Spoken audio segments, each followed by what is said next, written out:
जय हिंद। देखिए, हम आज इस वीडियो में पार्टिकुलर हम बात करेंगे एक मूवी की, द केरल स्टोरी के बारे में। और ख़ास करके हम यहाँ मूवी को डिस्क्राइब नहीं करने जा रहे। ये मूवी आप स्वतः देख लें तो ये इसके बारे में, इसकी क्या स्टोरी है या इसमें क्या फिल्माया गया है, ये आप चीज़ें सारी देख सकते हैं। बेसिकली हम यहाँ मूवी के बारे में पूरा डिस्कस नहीं करेंगे, लेकिन हाँ, हम यह जानने का प्रयास करेंगे कि ऐसे मूवी अगर कोई बनता है, द केरल स्टोरी जैसा या द कश्मीर फाइल जैसा, तो इसके क्या संकेत मिलते हैं, इससे क्या सीख लेना चाहिए, इसके पर्पस क्या है, इसके ऑब्जेक्टिव क्या है और यह क्या सिग्निफाई करना चाहता है, ये लोगों को क्या इससे सीखना चाहिए। और ख़ास करके पूरे समाज की बहन बेटियों को, हिंदू खास करके कम्युनिटी के लोगों को इससे क्या अवेयरनेस लेना चाहिए। जब वो यह कहते हुए दिखाई देते ना कि मेरा वाला अब्दुल जो है वो अलग है। चलो, आप देखते हैं कि केरल स्टोरी के बारे में आप लोगों ने सुना ही होगा, और हो सके तो मूवी रिलीज हो गई तो आप लोग जाकर देख भी सकते हैं, या OTT प्लेटफॉर्म पे जब आएगा तो आप घर बैठे इसे देख सकते हैं। मैं यहाँ फिल्मों का प्रचार करने नहीं जा रहा, ठीक है। लेकिन सबसे बड़ी बात है कि ये जो स्टोरी बना है, इसको लेकर बहुत ही कंट्रोवर्सी वगैरह भी आई थी। बहुत लोगों ने कोर्ट में भी गए कि ये एक पार्टिकुलर कम्युनिटी के अगेंस्ट है या इसके खिलाफ है, इस पर प्रतिबंध लगा देना जाना चाहिए। ये बहुत सारी ऐसी चीज़ें हुई। और ये प्रकरण, यह मामला आपको भी मालूम है कि जब कश्मीर फाइल भी आई थी तो इसी तरह हाई तौबा, पूरे कह सकते हैं ना कि जो खास करके इंटेलेक्चुअल विंग है या लेफ्ट लिबरल जो विंग है, वो इसको लेकर जो है पूरा हाई तौबा मचाया। और उन्होंने कहा कि भाई ऐसे मूवी को बैन कर देना चाहिए, because it's a propaganda movie. लेकिन ये रियलिटी है, ये प्रोपेगेंडा नहीं है। अगर या कश्मीर फाइल्स मूवी वगैरह जैसे नहीं बनती तो जो कश्मीर में कश्मीरी हिंदू पंडितों के साथ जीनोसाइड वगैरह हुआ है, इसके बारे में वही लोगों को पहले मालूम था जो या तो एजुकेटेड हैं या फिर जिसे पॉलिटिक्स वगैरह में थोड़ी बहुत या इतिहास में थोड़ी बहुत रुचि है या जानकार हैं वो। और ऐसे जो सामान्य लोग हैं उन्हें इसके बारे में जानकारी जो है नहीं मिलता। लेकिन एक मूवी के जरिए जो है ये सारी की सारी चीज़ें एक पब्लिक प्लेटफॉर्म पे रख दी गई है, बता दी गई है कि देखिए ये सब मूवी से जो है आप जो है अवेयर हो सकते हैं। इससे आपको पता चल पाएगा कि आखिर एक समय में कश्मीरी हिंदू पंडितों के द्वारा किस प्रकार से उसकी बहन बेटियों का बलात्कार करके, कह सकते हो कि कश्मीर से जो है निष्कासित कर दिया गया, और वो अपने ही जो है देश में, अपने ही मातृभूमि में एक शरणार्थी के रूप में वो रह रहे हैं। तो ये सब सारी, जैसे कश्मीर फाइल हो गया या फिर अभी जो द केरल स्टोरी आया है, ये सब सारी की सारी चीज़ें जो है आपको बताती है कि देखो ये कैसी, मतलब पूरा का पूरा प्रकरण है, हाँ, कैसी चीज़ें घट रही हैं। और अगर आप इससे सीख नहीं सकते, लेकिन हाँ अवेयर ज़रूर रहें, इससे जो है जागरूक जरूर हो। मैं ये नहीं कहता कि आप जो है ज्यों को त्यों एज इट इज आप उससे जो है कह सकते हो कि पूरी की पूरी प्रेरणा लें, लेकिन हाँ कहीं ना कहीं कुछ सारी चीज़ें जो उसमें बताई गई हैं, जब आप फिल्मों को देखोगे तो पाओगे कि किस प्रकार से ब्रेन वॉश किया जाता है, किस प्रकार से लोगों को जो है विदेशों से फंडिंग आती है ब्रेन वॉश के लिए, उसे बरगलाने के लिए, फिर शादी करके धर्म परिवर्तन करने के लिए। तो ये पूरा का पूरा लव जिहाद का जो है मैटर या एंगल आता है। और फिर जो है उसे जब उसका सेक्सुअल या फिर शारीरिक फिजिकल एक्सप्लॉइटेशन कर लिया जाता है, उसके बाद जो है फिर उसे जो है कह सकते हो कि दूसरी जगह ले जाया जाता है, दूसरे देशों में उसे भेजा जाता है या फिर जिहाद करने के लिए उस्काया जाता है। तो ये एक सिस्टमेटिक तरीके से हो रहा है, बाकायदा इसकी विदेशों से फंडिंग हो रही है, ठीक है। तो ये सब सारी चीज़ें हैं जो आप उस मूवी में देखोगे। अब हम बात करते हैं कि एक इंसिडेंट की, और ख़ास करके मैं दिल्ली की बात करूँगा। दिल्ली में एक शारदा मर्डर केस का इंसिडेंट आप लोगों ने सुना ही होगा। अब नाम सुनते ही आपके मन में जो है एकदम अजीब लग रहा होगा कि कितना हीनियस क्राइम था, जब एक लड़की को, एक गर्ल्स को ब्रेन वॉश करके उसे अपने चंगुल में फंसाया जाता है, शादी का लालच दिया जाता है, और उसके बाद फिर उसे जो है 36 टुकड़ों में जो है फ्रिज में बंद बंद करके धीरे धीरे जो है बाहर उसे भेजा जाता है। आप सोच सकते होंगे कि मतलब एक वैसे हीनियस क्राइम करने वाले की मानसिकता क्या रही होगी कि वो पीसेस में कट कर रहे हैं। तो ऐसे कई एक इंसिडेंट आप देखोगे तो आपका मन जो है विचलित हो उठता होगा कि आखिर ये सब सारी चीज़ें मतलब कैसे लोग कर लेते हैं। लेकिन सबसे बड़ा प्रश्न यही उठता है कि ये सब क्या लोग कर लेता है, या कहीं से ये लोगों को ब्रेन वॉशिंग किया जाता है और फिर ये लोग जो हैं लड़कियों को अपने ट्रैप में, अपने जाल में फंसाने का प्रयास करते हैं। और फिर ये सारे प्रकरण जब उसका शारीरिक और फिजिकल एक्सप्लॉइटेशन हो जाता है, उसके बाद उन्हें जो है इन सारी, जो कह सकते हैं ना कि कई एक आप ऐसे समाचार वगैरह सुनते होंगे जिसमें सूटकेस वगैरह का मामला आता है ना, कि सूटकेस में लड़कियां बंद पड़ी मिली या फेंकी गई, मारी गई। बंगाल में भी एक रिसेंटली घटना आया कि किस प्रकार से एक दलित कम्युनिटी के गर्ल्स को एक्सप्लॉइट किया गया, फिजिकली उनका रेप किया गया, फिर उसका मर्डर कर दिया गया। ऐसे कई एक घटनाएँ जो है आपको लाइमलाइट में आती है तब आप जानते हैं, लेकिन कई एक घटनाएं जो हैं एक प्रकार से कह सकते हो कि लाइमलाइट में आता ही नहीं, उसकी रिपोर्टिंग ही नहीं होती, उसकी कहीं एफआईआर नहीं दर्ज नहीं होता। तो कुछ घटनाएं जो सामने आती हैं, जो कह सकते हो पुलिस वगैरह में या थाना वगैरह में जाता है, वहाँ उसका जो है एक प्रकार से कह सकते हो कि केसेस वगैरह रजिस्टर्ड किए जाते हैं, लेकिन कई एक ऐसे प्रकरण और घटनाएं का कोई कहीं रजिस्टर्ड ही नहीं होता, कोई एफआईआर वगैरह ही दर्ज नहीं होता। तो बहुत सारी ऐसी चीज़ें हैं जो आप देखोगे तो आपको लगेगा कि मतलब पूरी की पूरी चीज़ें ये हो क्या रही हैं। लेकिन ऐसे जो भी फिल्में बनाई जाती हैं, इसके अगेंस्ट में भी कई हाई तौबा होते हैं। इंटेलेक्चुअल और लेफ्ट लिबरल विंग्स जो हैं इसे प्रतिबंध करने की मांग करते हैं, क्योंकि उन्हें यह डर लगता है कि उनकी सच्चाई लोगों के सामने जग जाहिर हो जाएगी, इसलिए भयभीत होते हैं। अब हम यहाँ बात करते हैं, एक एग्जाम्पल तो दे दिया शारदा मर्डर केस का, दूसरा एग्जाम्पल दे देते हैं। एक फिल्मी हस्ती हैं राखी सावंत, तो उनका भी एक कह सकते हो कि मुस्लिम समुदाय के लड़कों से जो है उनकी शादी होती है, और फिर उसी प्रकरण में कई दिनों तक शादी जो है छुपा रुस्तम में रहता है। फिर एक लंबे अरसे के बाद जो है उनका कह सकते हो कि उनसे विवाद होता है, और सारी की सारी चीज़ें जो है अभी सोशल मीडिया पे या फिर ऑनलाइन वो अवेलेबल है। आखिर पूरा का पूरा इंसिडेंट क्या है, तो आखिर ये पूरे के पूरे आपको एक सिस्टमैटिक तरीके से लगेगा कि कहीं ना कहीं ये ट्रैप बिछाया गया है, जिसमें ऐसी भोली लड़कियां या फिर साधारण लड़कियां, खास करके हिंदू कम्युनिटी के अगेंस्ट में ये जाल फैलाया जा रहा है।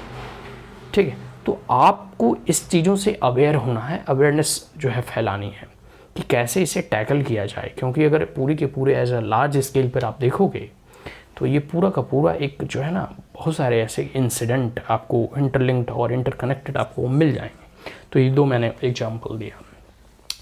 अब सबसे बड़ी बात है कि आखिर ऐसी लड़कियां जो इस ट्रैप में फंसती हैं तो उन्हें लगता है कि नहीं, उनका अब्दुल जो है बहुत अच्छा है या सबसे अलग है, वो हमें ऐसा एक्सप्लॉइट नहीं करेगा।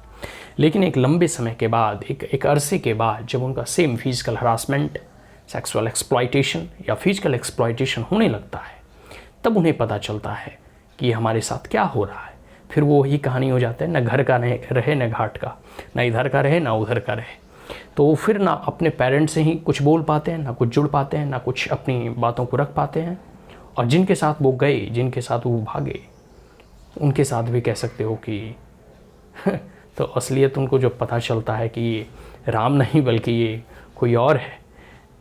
ठीक है, तो ये सब सारी चीज़ें जो है मैं बार बार कहता हूँ कि सबसे बड़ी कमजोरी और नींव एक तो गवर्नमेंट लेवल पे है, पॉलिसी लेवल पे कई एक ऐसे स्टेट के द्वारा एंटी कन्वर्जन जो है कानून वगैरह बनाया गया है, लेकिन अभी भी कई एक स्टेट और ख़ास करके कांग्रेस वगैरह ऐसी पार्टियाँ जो हैं और जितने भी लेफ्ट लिबरल इकोसिस्टम है और कह सकते हो इंटेलेक्चुअल्स हैं, वो हाई तौबा मचाने लगती हैं प्राइवेसी को लेकर, निजता को लेकर, फ्रीडम को लेकर, बहुत सारी ऐसी चीज़ें हैं। लेकिन सबसे बड़ी बात है, मेरा ऐसा मानना है कि हमें अपने आप को सुधारना होगा, हमें अपने कह सकते हो घर में जो है चेंजेस लाने होंगे, उसमें परिवर्तन करना होगा। सबसे बड़ी बात है कि आप अपने बच्चे या बच्चियों को चाइल्डहुड से, फ्रॉम चाइल्डहुड आप उन्हें अपनी संस्कृति का जो है ज्ञान दें, उन्हें आप अपने कल्चर के बारे में बताएं, अपनी संस्कृति के बारे में बताएं।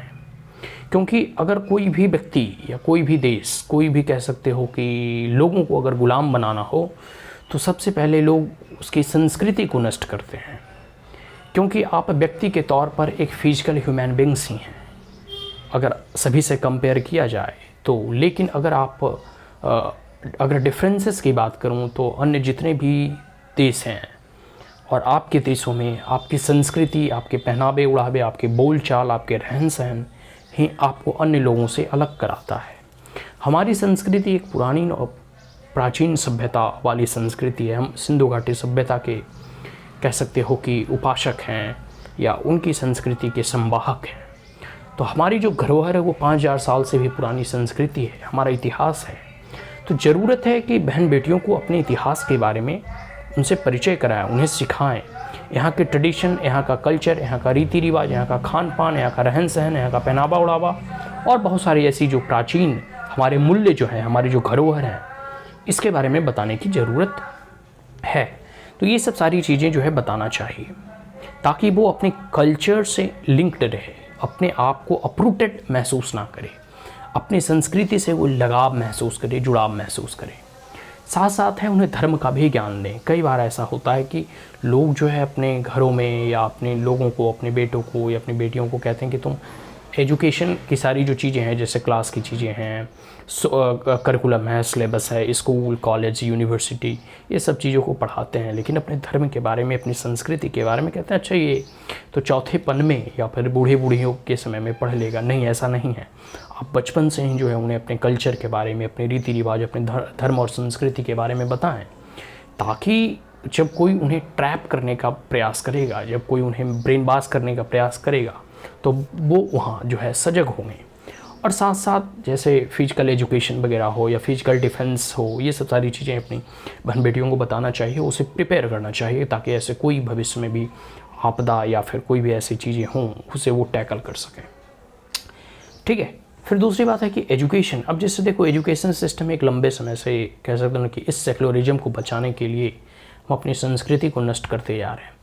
हिंदू कम्युनिटी में खास करके आप देखोगे तो एजुकेशन के प्रति जो भी कह सकते हो कि वो या तो गवर्नमेंट स्कूल या प्राइवेट स्कूल, तो प्राइवेट स्कूल में अधिक से आधे से अधिक आपको बिलीव नहीं हुआ कि जो कह सकते हो ना कि क्रिश्चियन बेस्ड जो स्कूल हैं, जो सेंट जोसेफ वगैरह या संत जेवियर वगैरह, तो ये सब ऐसे स्कूल्स हैं जो कि आपको मतलब ये सब का जो कम्युनिटी का है वो क्रिश्चियंस के द्वारा जो है ये चलाए जाते हैं।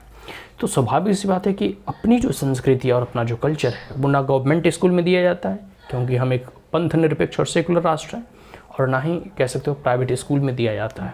तो ऐसे कई एक मिशंस तैयार करने की ज़रूरत है, कई एक ऐसे गुरुकुल या फिर कई एक ऐसे स्कूल्स में ऐसे सिलेबस को भारत सरकार को इंक्लूड करना चाहिए, जिसमें कि भारत की धर्म और संस्कृति के बारे में बताया जाना चाहिए। क्योंकि अगर बच्चे स्कूल्स में ही बहुत सारी चीज़ें सीखते हैं, अगर वो वहाँ नहीं सीखेंगे तो फिर कहाँ सीखेंगे। तो ये सब सारी चीज़ें होंगी। फिर एक कि modernity versus tradition versus modernity कह सकते हो, या वेस्टर्नाइजेशन कह सकते हो। कि आप एक चीज़ देखोगे कि आजकल की लड़कियां या फिर आजकल की बहन बेटियां या बहू बेटियां जो है मॉडर्न दिखना चाहती हैं, मॉडर्न बनना चाहती है। अच्छी बात है कि आप मॉडर्न रहें, आप जो है कह सकते हो कि आधुनिकता में और आगे बढ़ें, ये अच्छी बात है। लेकिन अपने आप को वेस्टर्नाइजेशन होने से बचाएं। आपका जो भारतीय तत्व है या फिर भारत के जो मूल्य हैं, जो धरोहर हैं, आप उन्हें भी साथ लेकर चलें। आप ट्रेडिशन को भी अपने साथ रखें और साथ साथ मॉडर्निटी की ओर भी आप बढ़ें, आप आधुनिकता की ओर भी बढ़ें। क्योंकि आप अगर एप्रप्ट अपने रूट से कट जाते हैं, आप अपने अगर कल्चर से कट जाते हैं, आप अपनी संस्कृति से कट जाते हैं, तो आप जो है आप नहीं रह पाते हैं। फिर आपकी मॉडर्निटी वो किसी काम की नहीं होती। तो पूरी की पूरी तरह से वो फिर पश्चिमीकरण हो गया, वो वेस्टर्नाइजेशन हो गया, फिर उसमें इंडियनाइजेशन कुछ रहेगा नहीं। तो ये आप कह सकते हो कल्चर का एक हेजिमोनी है, जो दूसरे कल्चर का आपके ऊपर इतना प्रभाव है कि आप दूसरे कल्चर का गुलाम हो जाते हैं, फिर क्लोनाइज्ड हो जाते हैं। तो ये एक सांस्कृतिक गुलामी का एक परिचय है। तो बेहतर है कि आप आधुनिकता की ओर जाएं, मॉडर्नाइजेशन की ओर जाएं, लेकिन अपने ट्रेडिशन, अपने कल्चर से पूरी की पूरी तरह से कटे नहीं। ठीक है। तो बहुत सारी ऐसी चीज़ें हैं, आप देखोगे तो पूरी की पूरी एक मतलब इसमें एक षड्यंत्र भी होता है, अन्य देशों के द्वारा फंडिंग वगैरह बाकायदा की जाती है। और इंटेलेक्चुअल और एजेंडा जो धारी होते हैं वो हमेशा कहते रहते हैं कि बिंदी लगाना, टीका लगाना, चंदन लगाना, ये सब जो है प्राचीन सभ्यता है, या फिर ये सब जो सारे कह सकते हैं ना कि ऐसे लोग होते हैं जो कि एकदम ओल्ड फैशन्ड वाले लोग होते हैं, मॉडर्नाइजेशन में खुले रहते हैं। नहीं ऐसा नहीं होना चाहिए। आप अपनी संस्कृति को भी उतनी ही जो है तवज्जो दें जितना आप जो है मॉडर्नाइजेशन को महत्व देते हैं, या फिर आधुनिकताकरण को जो है आप वैल्यू देते हैं। तो इसके साथ साथ जैसे अब जो भी देखोगे कि ये सब जो प्रकरण देखने को मिलता है, आप जब केरल स्टोरी मूवी देखोगे तो आप देखोगे कि पेरेंट्स और बच्चों के बीच में, खास करके लड़कियों के बीच में, लड़कों के बीच में, जब एक स्टेज, जब वो एडल्टहुड में आते हैं तो कम्युनिकेशन गैप होने लगता है। तो अब ज़रूरी है कि पेरेंट्स को भी चाहिए कि अपने बच्चों के साथ खुलकर बातें करें, हर एक चीज़ उसका जो है आप जानने का प्रयास करें। और बच्चों को भी चाहिए कि आप अपने माता पिता से कुछ छुपाएं नहीं, हर एक चीज़ को शेयर करें, क्योंकि आपका जीवन जो है अभी 14 से 15 साल या 20 साल का होता है। आपको जीवन का एक लंबा अनुभव नहीं होता, लेकिन आपके पेरेंट्स ने आपका जीवन जो कह सकते हैं कि एक लंबा जीवन जिया है, तो उनको इस पूरे समाज के प्रति, इस देश के प्रति, या यहाँ के लोगों के प्रति, सोसाइटी के प्रति, कम्युनिटी के प्रति एक अच्छा अनुभव रहता है, उनका एक जीवन का एक लंबा अनुभव रहता है। तो आप अपने पेरेंट्स से उस अनुभव का लाभ लें। और बच्चों को चाहिए कि खास करके लड़कियों को कि जब भी कोई ऐसे मामले आते हैं, खास करके प्यार मोहब्बत वाले मामले आते हैं, और इसी में बच्चियाँ जो है ट्रैप होती हैं, तो फिर जाके वो सूटकेस में मिलती हैं और वो कहते हैं कि हमारा अब्दुल जो है वो लोगों से अलग है या अन्य से अलग है, हमारे साथ वो ऐसा नहीं करेगा। लेकिन जब उनका शारीरिक शोषण होने लगता है, जब उनका यौन उत्पीड़न होने लगता है, उनका फिजिकल और सेक्सुअल हरासमेंट होने लगता है, उनका एक्सप्लॉयटेशन होने लगता है, इन दैट केस फिर वो अपने पेरेंट्स को भी बताने के जो है काबिल नहीं रहते। तो बच्चों को चाहिए, और ख़ास करके बच्चियों को चाहिए कि आप अपने पेरेंट्स के साथ हर एक चीज़ शेयर करें। आपके साथ क्या घटनाएं चल रही हैं, स्कूल हो, कॉलेज हो, यूनिवर्सिटी हो, आप जाते हैं रास्ते में कौन मिलता है। बहुत सारे ऐसे जो है फ्रेंड सर्कल में है, वो फ्रेंड के थ्रू ही जो है उसे ट्रैप में फंसाया जाता है। तो ये सब जो सारे प्रकरण हैं ये ज़रूरी है। और ख़ास करके जब कोई भी ऐसे बच्चे, खास करके मैं तो स्पष्ट कहता हूँ, I am still young and adult, जब आपको लगता है कि हमें किसी से प्रेम हो रहा हो, तो आप अपने पेरेंट्स के साथ खुलकर साझा करें कि आखिर वो कौन है, वो किस जगह से बिलोंग करता है, वो किस खास करके रिलीजन का है, उसका उद्देश्य क्या है, पर्पस क्या है।